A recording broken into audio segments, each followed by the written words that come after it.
Oke, baik. Assalamualaikum warahmatullahi wabarakatuh. Selamat siang semuanya.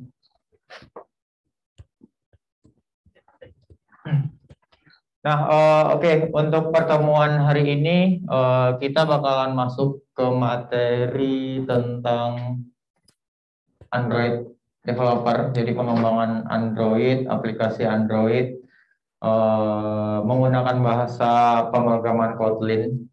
Jadi, untuk teman-teman yang pengen explore lebih jauh tentang sintaks dan kode program Kotlin, bisa akses saja Waitrose School di sini. Jadi teman-teman bisa cobain satu-satu. Di situ kayak ada variabel pada Kotlin bagaimana, lalu if else pada Kotlin sebelumnya bagaimana, lalu ada perulangan dan sebagainya. Jadi silakan dicobakan saja. Di sini sangat bervariasi sekali sintaks yang bisa dicobakan.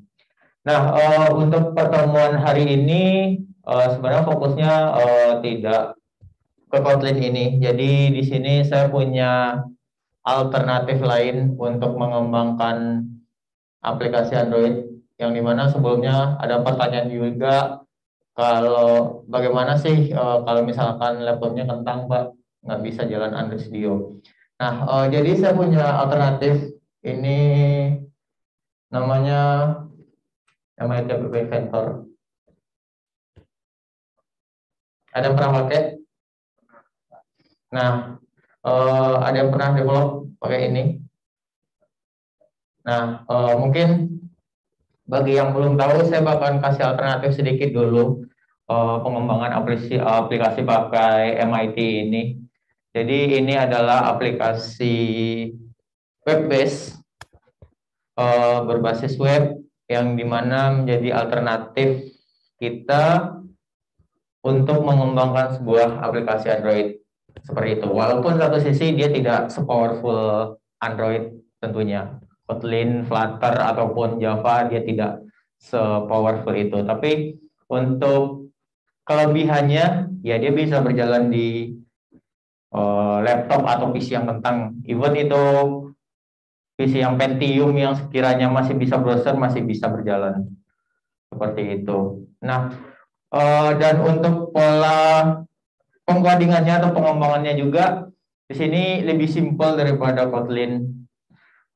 Di sini bentuk pemrogramannya itu berbasis blok, atau misalkan kalau kita bisa lihat seperti puzzle lah. Jadi kita tinggal bikin blok-blok, yang dimana blok-blok itu bisa kita coding untuk logic ataupun untuk keperluan yang lain pada pemrograman kita, seperti itu. Nah, bagi teman-teman yang pengen mencoba, silakan akses saja App Inventor di sini. Silakan di googling saja, nanti silakan login pakai akun Gmail-nya. Ini alamatnya, appinventor.mit.edu. Jadi yang mengembangkan aplikasi ini adalah MIT. Jadi Universitas MIT, dia mengembangkan sebuah aplikasi yang sangat ringan. Soalnya dulu saya skripsi juga pakai ini, dan itu spek laptop saya hanya Intel Atom, dan itu bisa berjalan dengan sangat lancar. Seperti itu.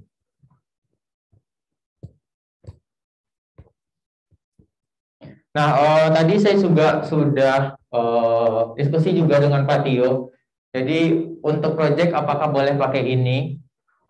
Saya ngasih alternatif, teman-teman boleh pakai ini. Bagi yang tidak bisa menjalankan Android Studio, boleh pakai ini. Tentunya untuk penilaiannya bakalan berbeda dengan si Kotlin. Kenapa? Tentunya Kotlin effortnya lebih besar daripada ini kan.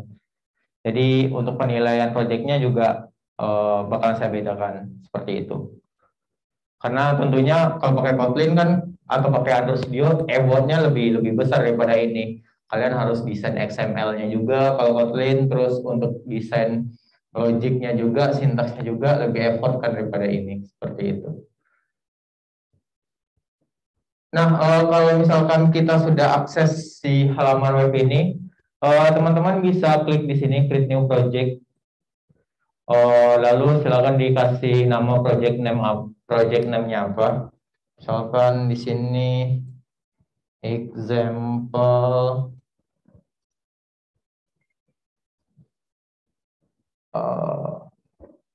example app.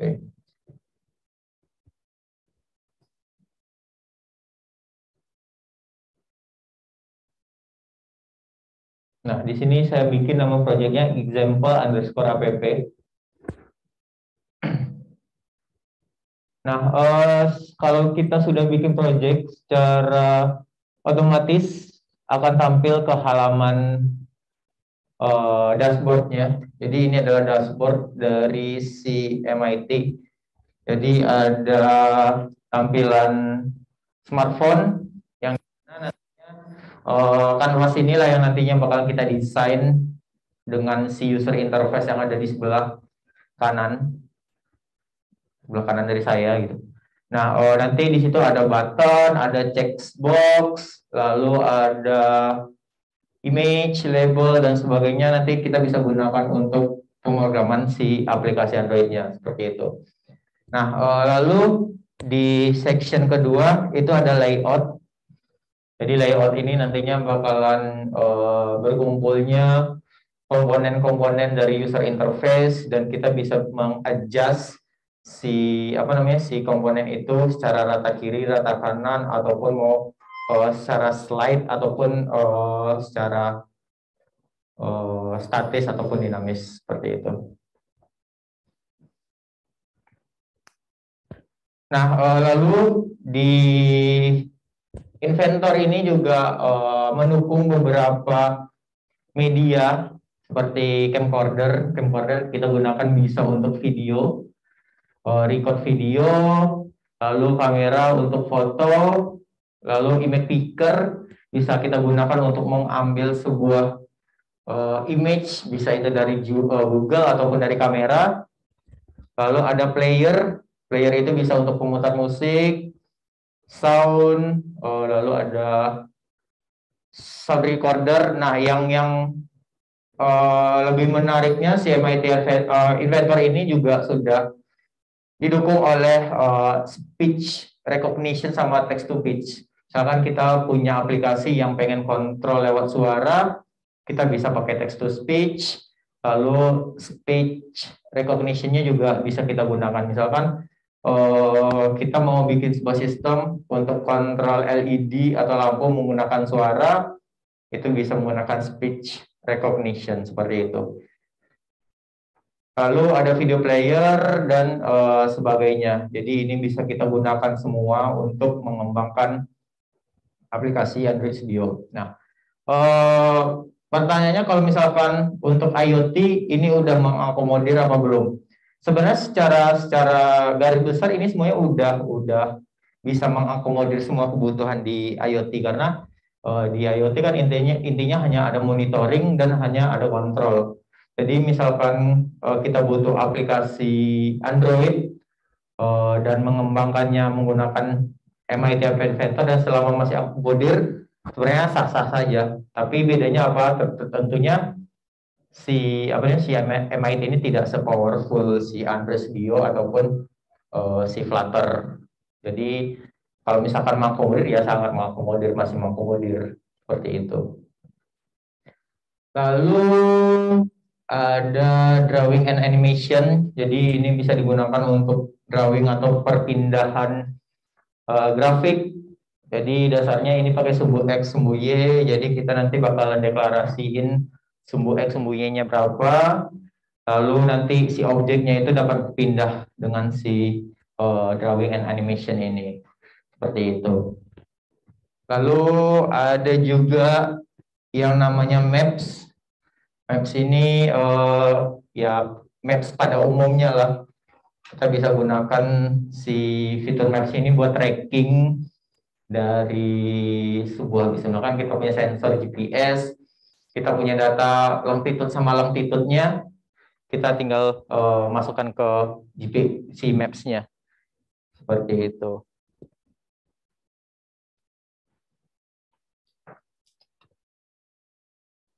Nah, lalu ada sensor. Di sini juga dilengkapi dengan beberapa sensor. Jadi kita bisa mengakses sensor-sensor apa saja yang ada pada smartphone kita, yang didukung oleh smartphone kita.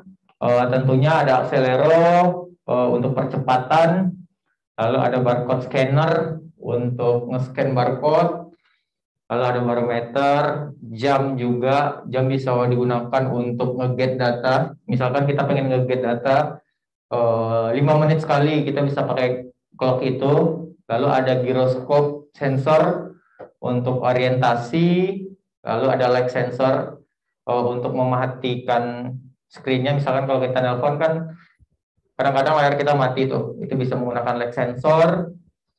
Lalu ada pedometer juga. Pedometer itu untuk menghitung langkah kaki. Jadi kita pengen bikin aplikasi tracking untuk untuk pejalan kaki lah. Misalkan ada yang hobi berjalan kaki kayak Mi Band atau smartwatch lainnya kan udah built-in sama pedometer tuh. Nah, kita bisa gunain pedometer itu, ada proximity dan ada thermometer.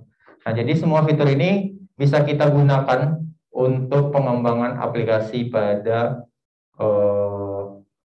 pengembangan aplikasi Android kita. Seperti itu. Nah, lalu nextnya juga ada sosial. Sebenarnya sosial ini bisa digunakan juga. Misalkan kita punya aplikasi, lalu aplikasinya ini bisa digunakan untuk email picker atau membaca email dari email yang kita punya, lalu lakukan phone call, lalu sharing sesuatu, ngirim SMS dan Twitter. Nah, kalau sosial ini kayaknya saya juga jarang menggunakan sebenarnya. Nah, lalu ada beberapa storage yang didukung oleh si app inventor ini. Pertama itu ada file ini sebenarnya misalkan kita punya data dari field atau dari kolom, kita pengen menyimpannya dalam bentuk TXT, itu bisa menggunakan file ini sebenarnya. Lalu CloudDB saya jarang menggunakannya, TinyDB juga jarang. Nah, yang paling sering saya gunakan di sini adalah mana sih?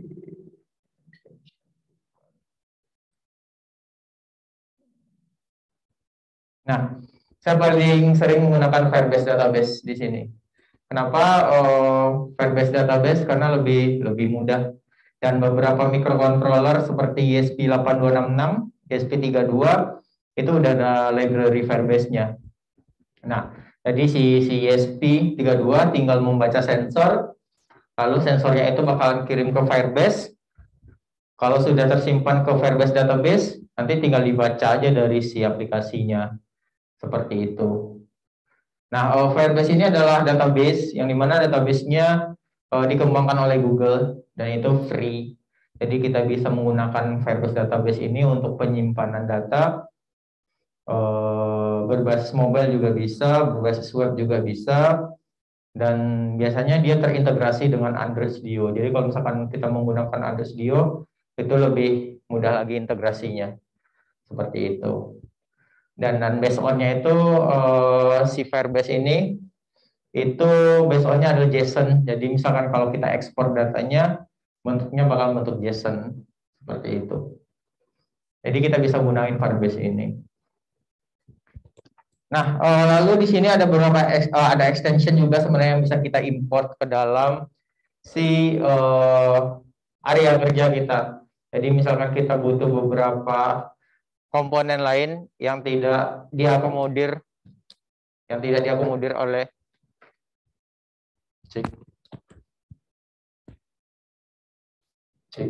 Nah, misalnya kita punya komponen lain yang tidak diakomodir oleh si MIT ini, sebenarnya ada beberapa extension juga yang bisa kita download lalu kita import ke dalamnya. Seperti itu. Nah, formatnya adalah AIX. Jadi kita tinggal googling aja nantinya misalkan butuh apa, nanti kita import seperti itu. Oke, sekarang kita coba bikin deh beberapa sedikit aplikasi sederhana dengan MIT ini, biar teman-teman ada gambaran. Nah, biasanya kalau saya pakai MIT ini, saya bakal menghilangkan si title-nya. Jadi di sini bakalan hanya ada status bar saja pada saat kita menjalankan si aplikasi ini, tampilannya hanya ada status bar saja seperti itu. Nah, lalu di sini saya bakal menambahkan layout. Layoutnya itu eh, ada horizontal arrangement. Jadi teman-teman tinggal drag and drop saja untuk apa untuk komponennya. Bahkan punya komponen ini lewat kita drop saja ke layar smartphone. Nanti dia bakal masuk ke screen satu ini. Nah, untuk mengatur lebar dan panjangnya kita bisa atur di sini. Di sini ada height, width, lalu ada image. Kalau misalkan kita pengen ganti si layoutnya ini ada gambarnya bisa pakai image. Lalu kalau misalkan dia pengen si layoutnya itu adaptif dan fleksibel, kita bisa pakai yang fill parent. Nah, width sama height-nya bisa kita atur menjadi fill parent. Jadi dia bakal mengikuti ukuran layar dari semua smartphone agar bisa menyesuaikan seperti itu. Nah, di screen-nya juga sebenarnya di sini ada screen, kita bisa ganti mana sih?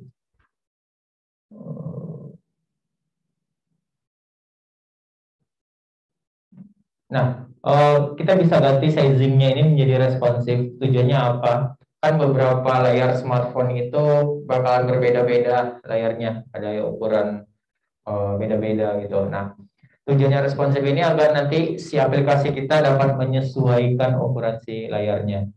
Jadi secara default si sizing ini udah disetting responsif seperti itu. Nah,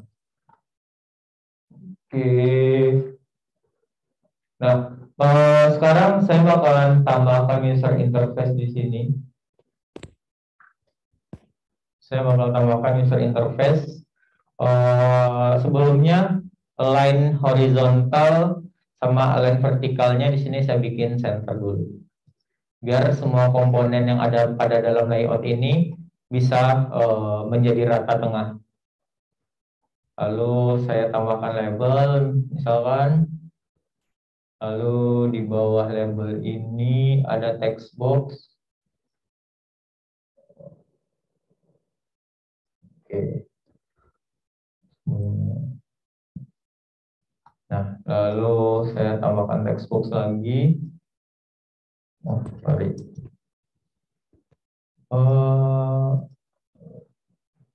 Yang kayak horizontal. Delete dulu aja.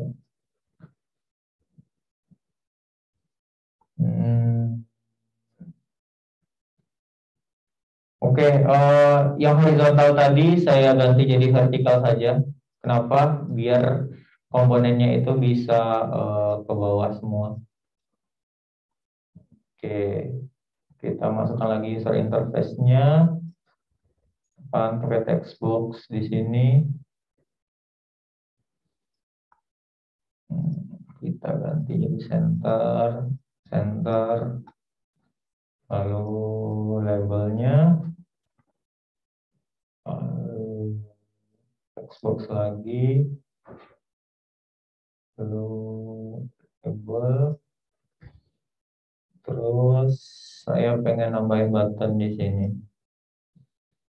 Nah, untuk labelnya kita bisa ganti namanya, tampilannya. Misalkan di sini kan ada teksnya nih, bisa ganti menjadi contohnya first name lah, first name.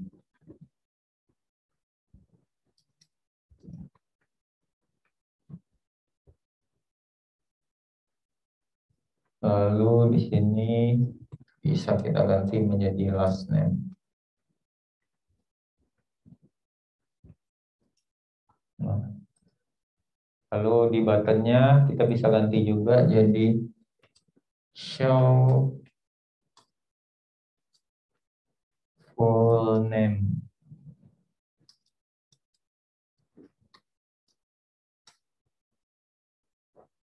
Full name. Nah, jadi tampilannya bakalan seperti ini nantinya. Silakan teman-teman juga bisa mencobakan sih sebenarnya. Di sini ada first name, last name, lalu ada show full name. Lalu di sini saya pengen tambahin sebuah label. Misalkan di sini nantinya kalau semua nilai yang ada pada field 1 sama field 2 ini nantinya bakalan digabung di sini. Jadi ini bakalan kita ganti dulu.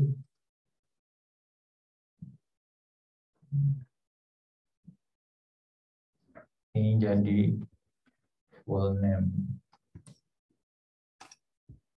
Nah, jadinya bakalan seperti ini.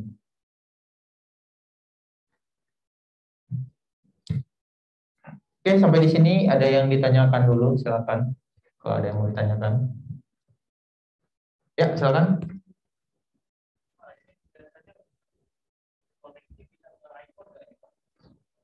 Nah, enggak, dia nggak bisa ke iPhone, jadi khusus Android aja. Iya, jadi ngompelnya itu sebenarnya ada dua cara. Sebenarnya bisa pakai emulator, ataupun bisa pakai smartphone langsung, ataupun di sini bisa download APK-nya langsung. Jadi kita download APK-nya, nanti dia bakalan show QR code di sini. Jadi nanti bakal ada QR code. Nanti kita scan dengan smartphone kita si QR code-nya, dia bakal langsung download si APK-nya. Seperti itu. Enggak, ini khusus Android saja sih sebenarnya. Kalau kalau mau multi platform ya pakai Flutter. Soalnya saya juga belum nemuin untuk iPhone yang web based seperti ini. Saya juga belum belum pernah nemuin seperti itu. Berarti kalau mau jalanin, kalau nggak ada apa namanya, nggak ada device Android, pakai simulasi, pakai emulator berarti.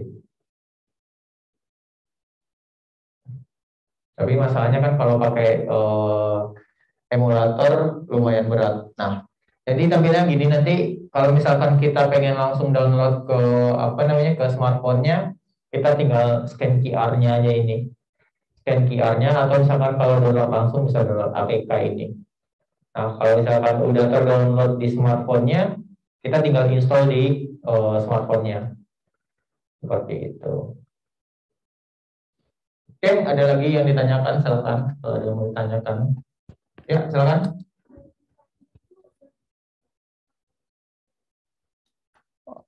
Oke, untuk desainnya sebenarnya nggak wajib pakai layout, bisa aja. Tapi kalau layout kan kita bisa lebih lebih fleksibel. Misalkan contohnya kita pengen dalam layout itu tambah layout lagi juga bisa. Misalkan ini ada layout, ini kan komponennya itu secara vertikal, otomatis dari atas ke bawah. Nah, kita pengen udah ke bawah, kita pengen ke samping juga. Nah, kita bisa pakai horizontal ini. Jadi di dalam layout ada layout lagi. Jadi kalau misalkan kita pakai horizontal kayak gini, nah sih. Nah, kita bisa bisa bikin tampilan berbeda lagi. Ini bikin filteran, ini filteran. Nah, contohnya saya pengen masukin si first name ini seperti ini. Ini jadi center nih. Nah, saya pengen tampilannya itu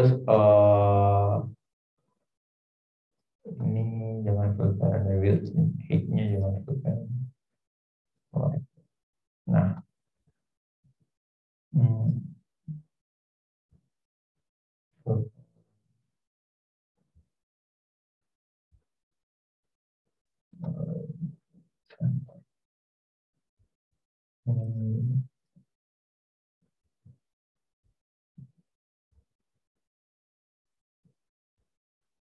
Nah, misalkan saya pengen tampilan seperti ini, ya otomatis harus ada layout lagi di dalamnya.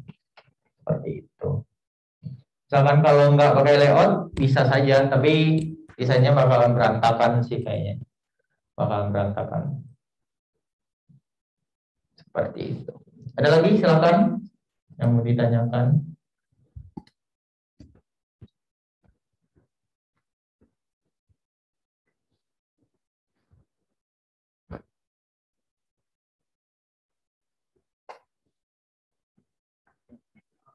Ya.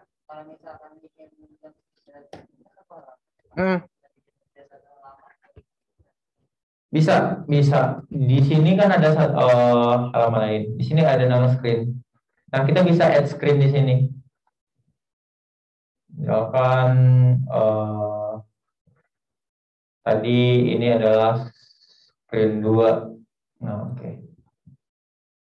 Nah, otomatis pada saat add screen di sini kita ada 2 screen di sini. Dan itu bisa berpindah. Nanti deh kita cobain perpindahan screen-nya seperti apa. Misalkan ini screen 1. Nah, ini. Misalkan saya tambahin lagi button di sini. Ini button.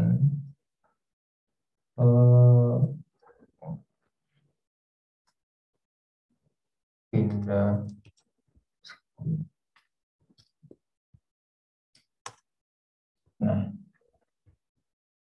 Nah, oke, kita coba dulu deh pindah screen. Nah, di sini kita punya aplikasi untuk memprogram si aplikasi ini. Di sini ada section block. Jadi kita bisa pilih section block ini untuk memprogram si aplikasi kita. Nah, kalau misalkan di Android Studio kan juga bakalan ada 2 tuh, section designer sama ada section kode programnya. Kalau misalkan di Android Studio terutama Java ataupun Kotlin, kan desainernya pakai XML.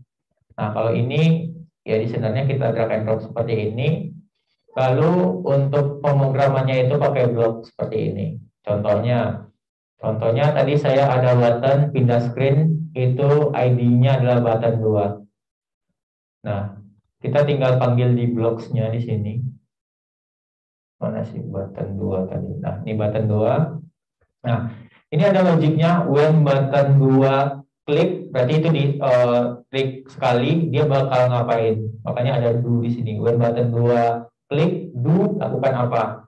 Lalu ada juga when button 2 long klik, berarti dia bakal ditekan secara lama, maka lakukan apa. Nah, kita pengen pada saat si button 2 klik, dia bakal pindah ke screen 2. Screen 2, screen 1.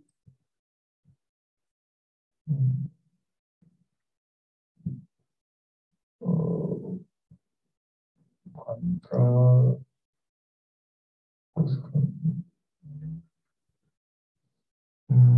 Nah, oke. Di sini ada blok yang namanya kontrol di sini. Nah, di sini ada blok yang dimana when button 2 diklik, do lakukan. Di sini ada open another screen. Screen name-nya apa? Nah, berarti kita tinggal ganti aja jadi 2. Ketika button 2 diklik, maka dia bakalan berpindah ke screen 2. Yang dimana screen 2 tadi kan kita sudah create tuh screen 2. Nah, di sini. Nah, misalkan kita tambahin label dulu di sini.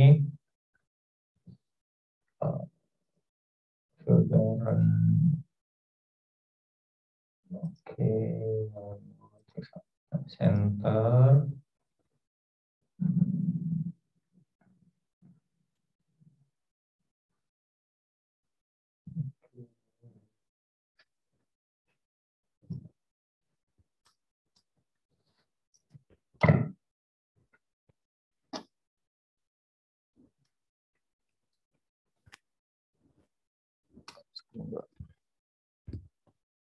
Nah, oke.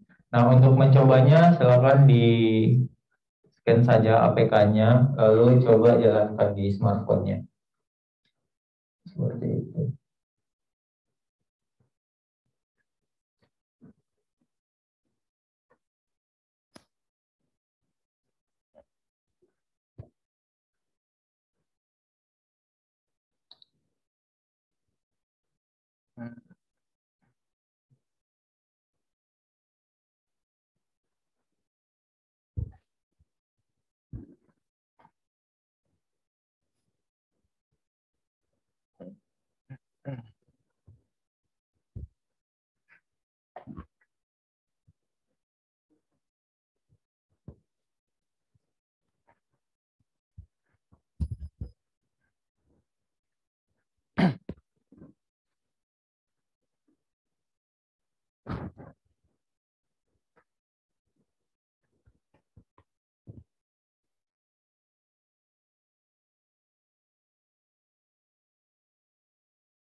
Nah, kalau misalkan pada saat kita jalankan si QR code-nya sudah muncul, kita bisa tinggal scan saja sebenarnya.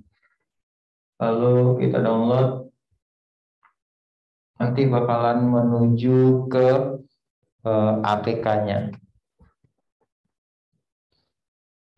Nah, emang sih kalau misalkan kekurangan kita download ini bakalan banyak file APK junk atau sampah yang nantinya bakal kita download. Misalkan setiap kita compile atau kita sudah bikin aplikasi, kita download terus, emang konsekuensinya bakalan banyak file APK yang terdownload di aplikasi kita, dan itu tentunya bakal menjadi sampah.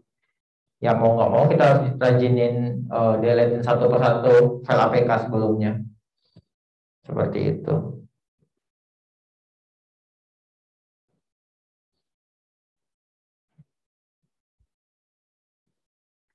Oke, sampai di sini ada tanyakan ataupun ada yang ketinggalan mungkin dari section mana atau dari kode blok si screen satunya.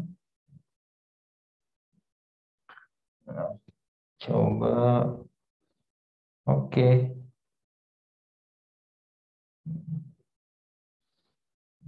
Hmm, bisa nggak sih? Eh,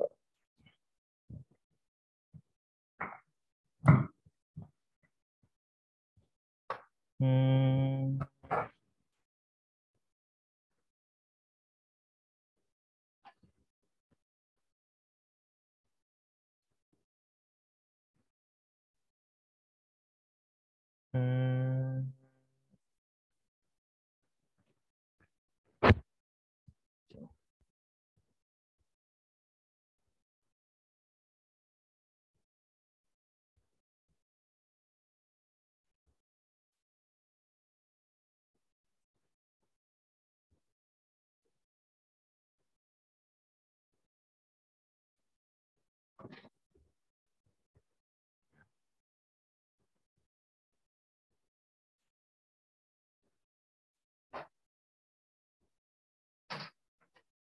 hmm,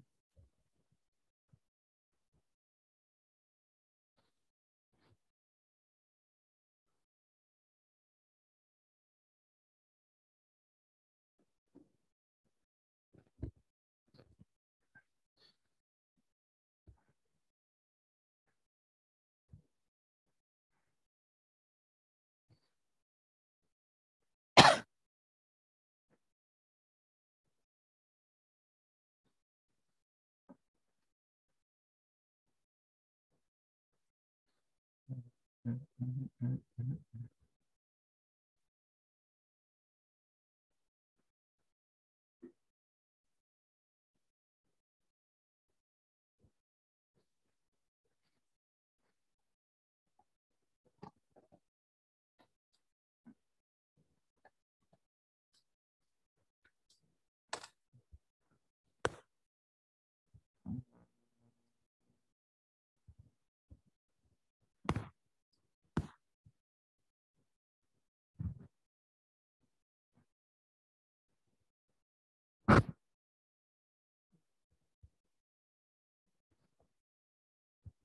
Hmm. Siapa ya? Siapa ya?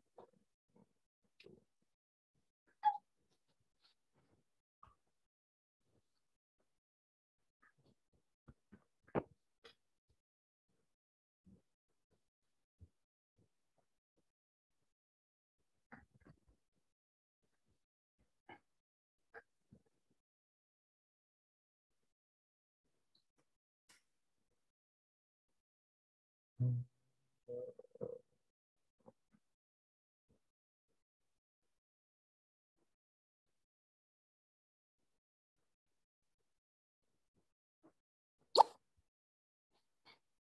Hmm.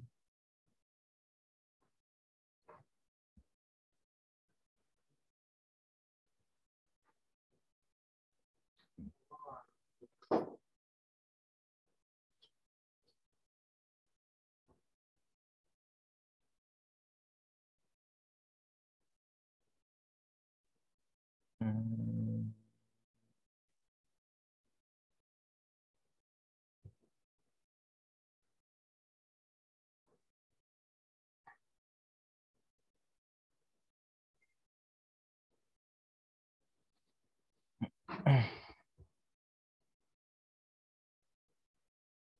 Hmm.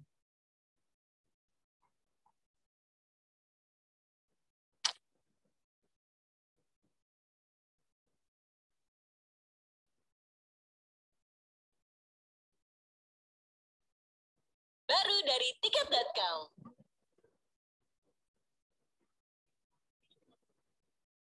Hmm.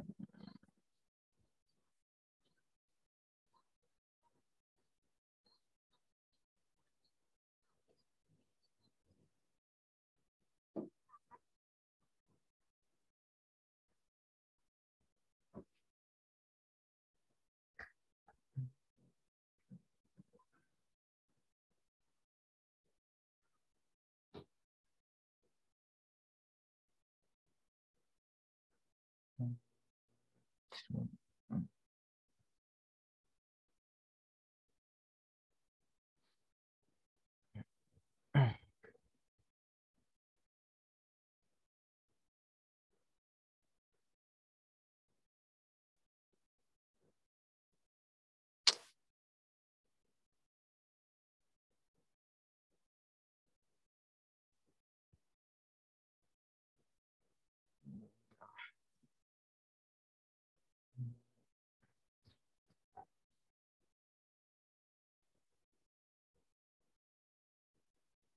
Hmm.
Hmm.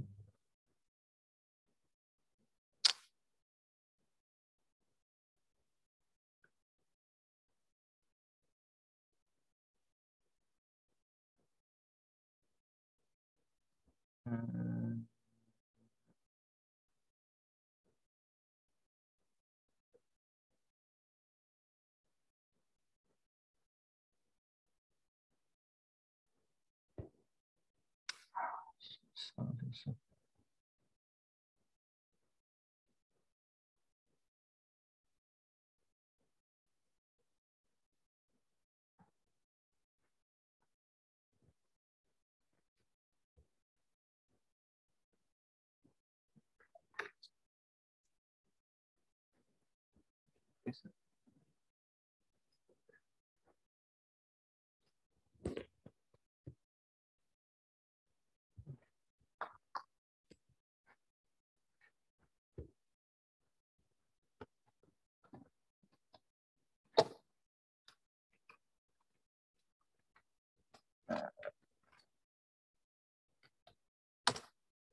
Sudah bisa di case. Oke, kita lanjut dulu. Tadi kita sudah bisa mencoba pindah dari screen 1 ke screen 2. Jadi teman-teman silakan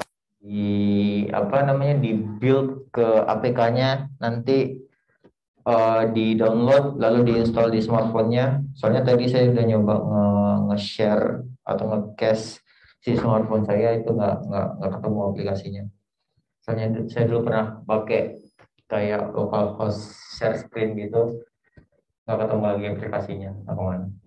Ya udah, sekarang di sini kita bakal mencoba mengget nilai dari si text box di sini.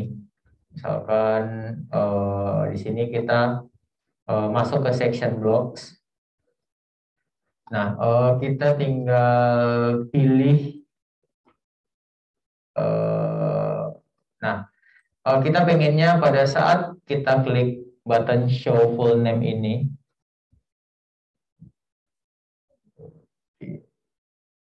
saat kita pengen ngeklik show full name ini, dia bakal nge-get semua value atau nilai yang ada pada first name sama last name ini, nanti bakal ditampilkan di full name-nya.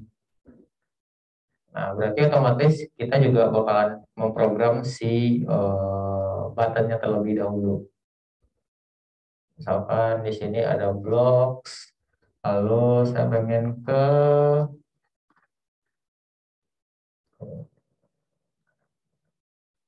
button 1, lalu saya pengen when button 1 klik, lalu saya pengen semua yang nilai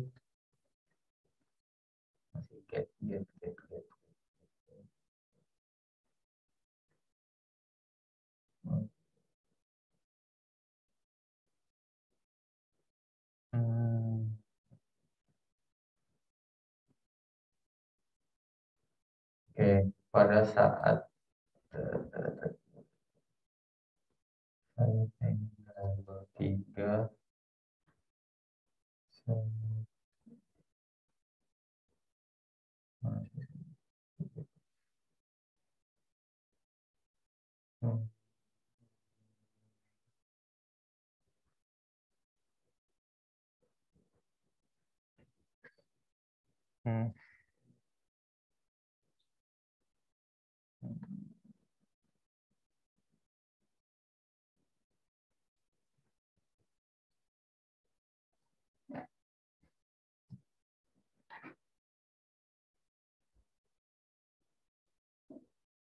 text box. Oke.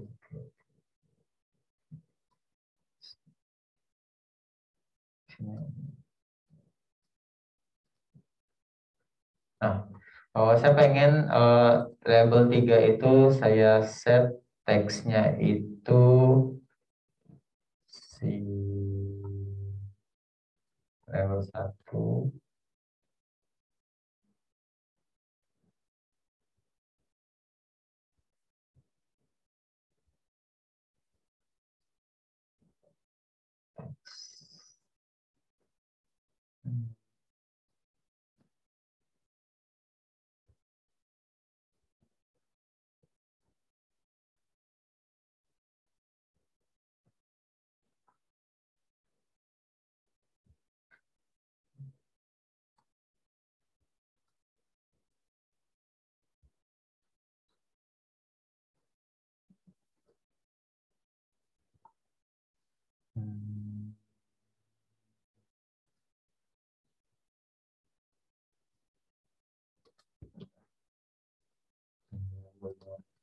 Nah, pertama itu saya mengambil blocks yang ada pada button 1 di sini.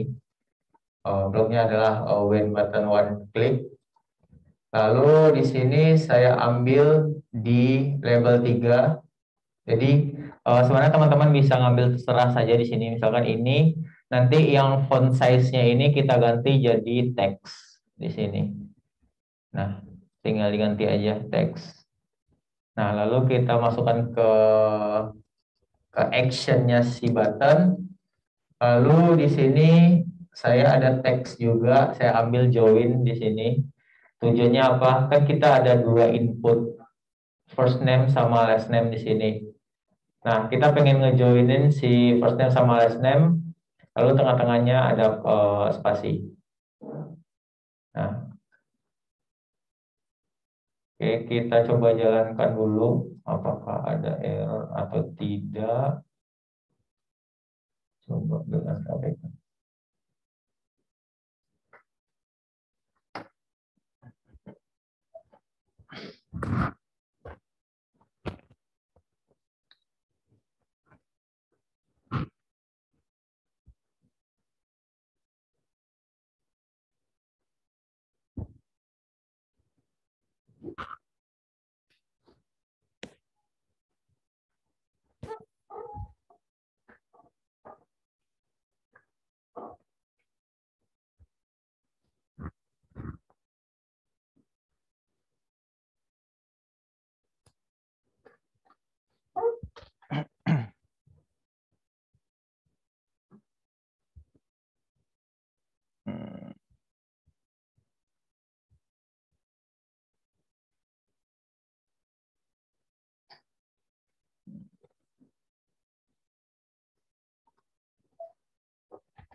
Dia ngambil tes.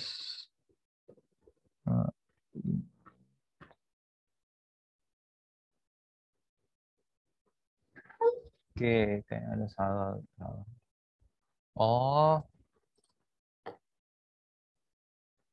oke. Oke, di sini seharusnya bukan label. Kalau label otomatis dia bakalan mengambil nilai yang ada pada si labelnya. Jadi yang first name last name ini. Seharusnya itu adalah edit text. Ini kita delete saja. Delete. Text box. Ini dia yang benar. Text box, lalu kita ganti jadi teks. Ini kita duplicate. Xbox 2. Nah, jadinya bakal seperti ini. Jadi dia bakal nge-get, mengambil semua nilai yang ada pada si text box-nya. Seperti itu.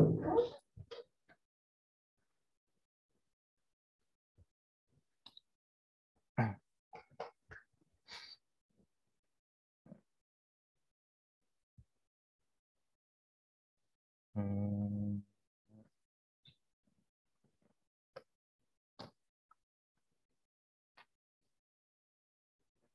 Build.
Oke.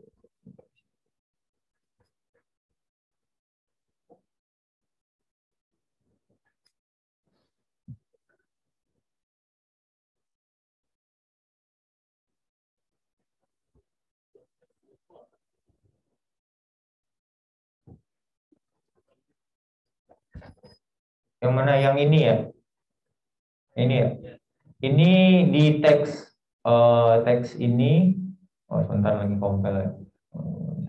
Di teks sebenarnya tujuannya apa? Kalau misalkan kita tidak pakai ini, misalkan kita bikin nama, misalkan,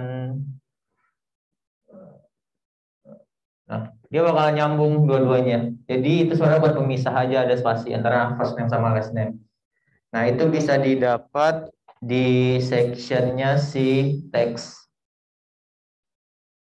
Nih saya lagi ngopel sih, jadi nggak bisa di teks. Nah joinnya juga ada di teks, di section teks. Ini masih ngopel, aman.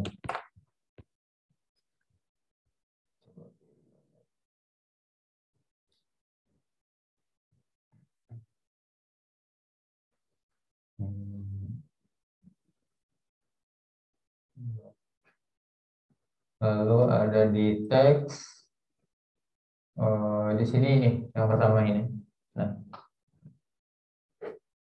kalau join yang ini. Untuk nambahin, kalau join kan secara defaultnya itu hanya ada dua saja. Kalau misalkan mau nambahin lagi bisa pakai setting ini. Nah, tinggal ditaruh aja si string ini, si string yang nah, si string ini taruh aja di atasnya atau di bawahnya deh, di bawah ini. Atau di sini juga bisa nih. Aja bakal nambah lagi nih section yang satu lagi. Ngilanginnya tinggal hilangin saja yang paling bawah. Misalnya. Nah, seperti itu. Tinggal kita taruh lagi di sini.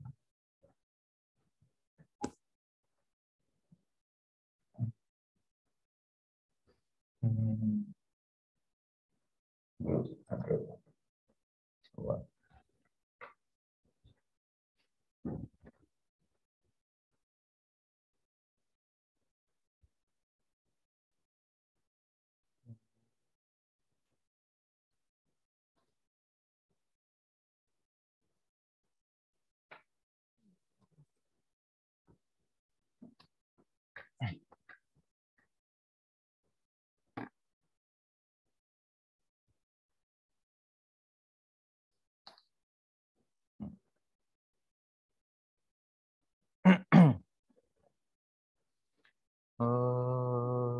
Scan QR code.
Nah, oke.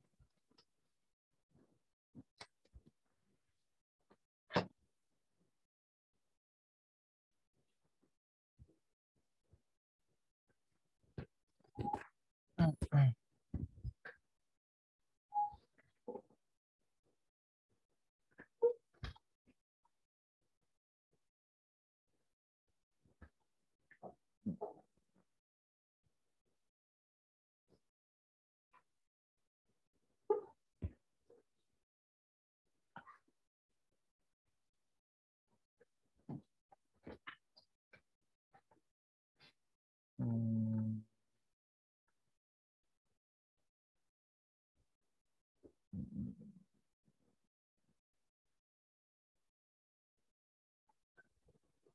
Hmm.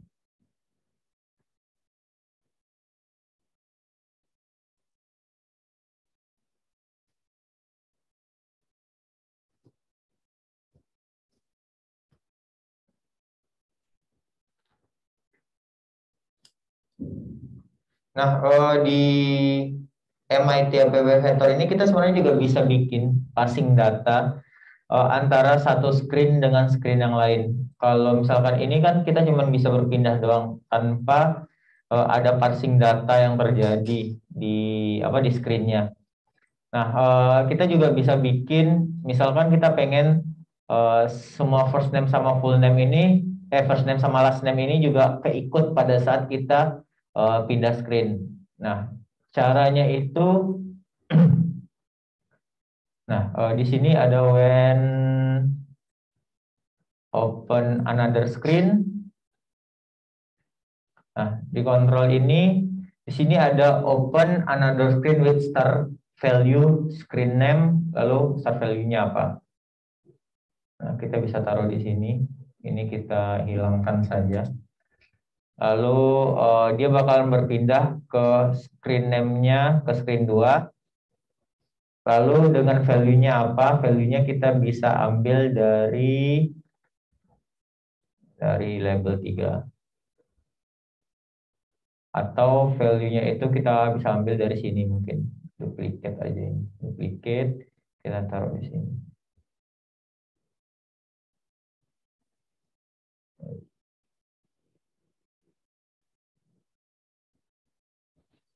Nah, jadi pada saat si user menekan button 2, jadi semua nilai yang ada pada si text box 1 dan text box 2 itu bakal ngikut dan nantinya bisa kita baca di screen kedua. Nah, seperti itu.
Nah, untuk memanggil value yang ada pada screen 1, jadi kita bisa berpindah ke screen 2 dulu di sini.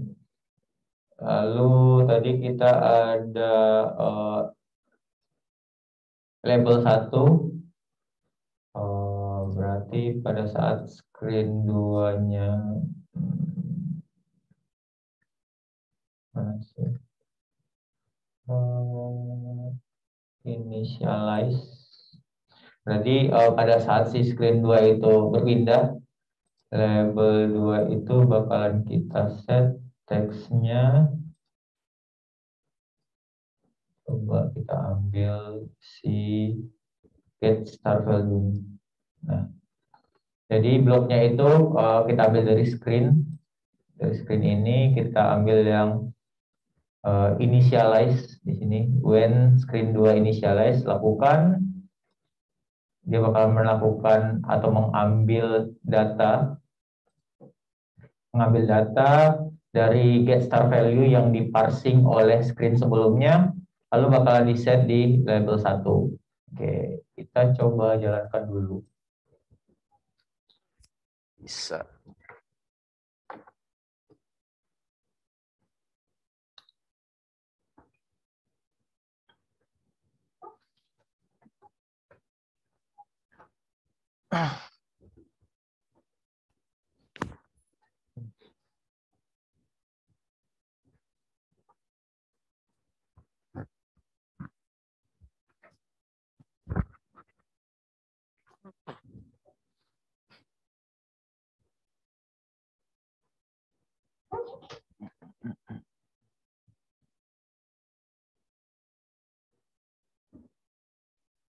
Oke.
Oke. Sip. Bisa.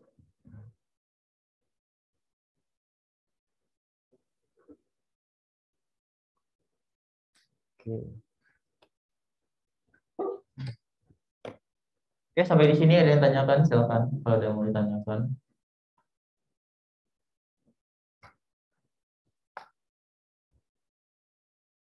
Hmm. Hmm. Hmm. Hmm. Hmm.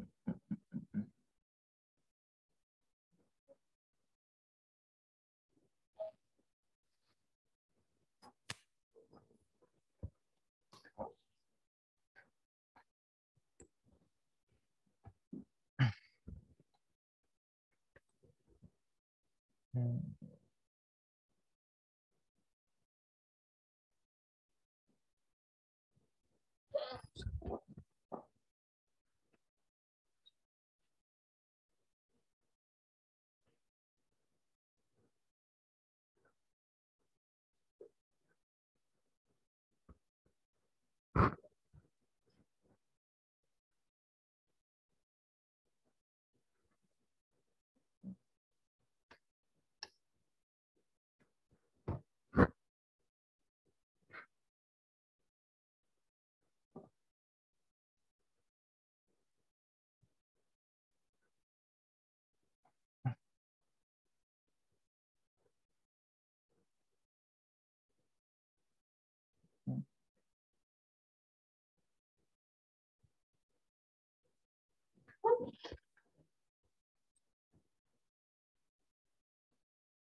Hmm.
Dua derajat.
Oke, ada pertanyaan lagi mungkin? Silakan kalau ada yang mau ditanyakan.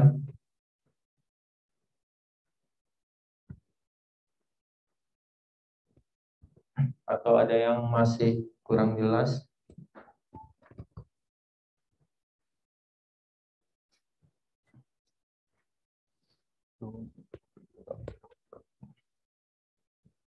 Ya.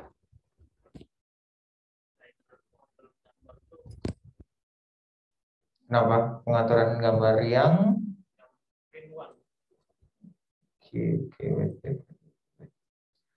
dengan yang kenapa? Kenapa?